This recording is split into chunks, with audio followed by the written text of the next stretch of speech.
Now the Jeromes head to Kansas for part 2 of the Blind Passion.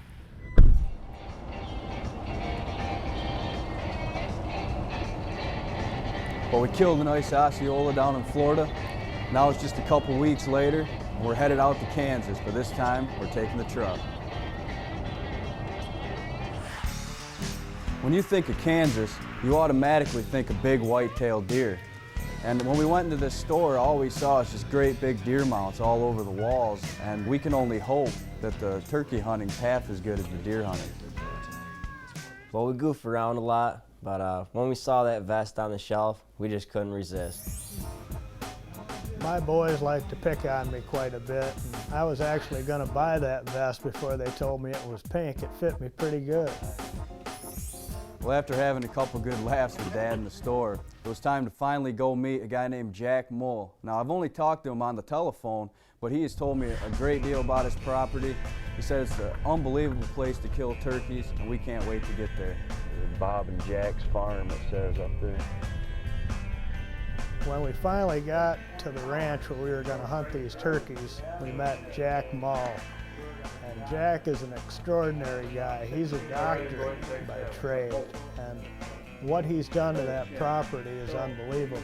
He's actually changed the habitat of that land, and it's an award-winning piece of property.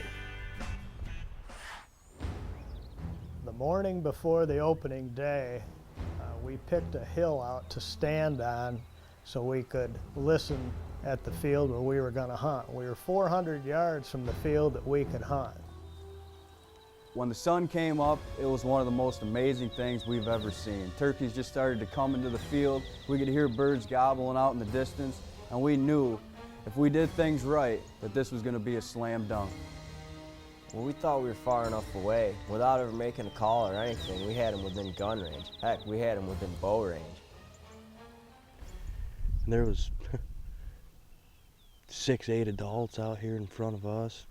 We could hear 10, 12 gobbling off to our left, turkeys behind us. I couldn't wait to get out the opening morning. I knew that we were going to be into a lot of turkeys, and I knew things were going to happen quick. There's a gobbler in the back. There's a big gobbler in the back. All of a sudden I hear Gabe say, "Big gobbler," and oh my God, there he was.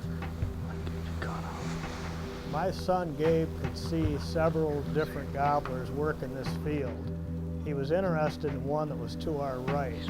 And all of a sudden I heard the excitement build in his voice, and he whispered to me, "Dad, I think we're going to get a shot."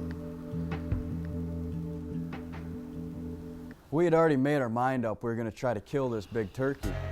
The problem was, now there was so many hens around that they were getting in front of the gobbler, and we had to wait for the right opportunity for our shot. If the hens keep coming by, we'll get a shot. Finally, after it seemed like forever, the hens cleared and the gobbler was standing there wide open at 40 yards. Ready? Yes, sir. I got my turkey. When I fired that shotgun, I knew that I got my Rio Grande, the second bird in the Grand Slam. But we didn't have any time to celebrate. Birds were gobbling everywhere. I wanted Ronnie to take the gun and Gaber to get on the camera. Well, Dad had just killed his big Rio less than 5 minutes before this gobbler showed up in the field. Well, I'm pumped up. This is my first chance to ever shoot a Rio Grande turkey. And man, was I excited. Ready?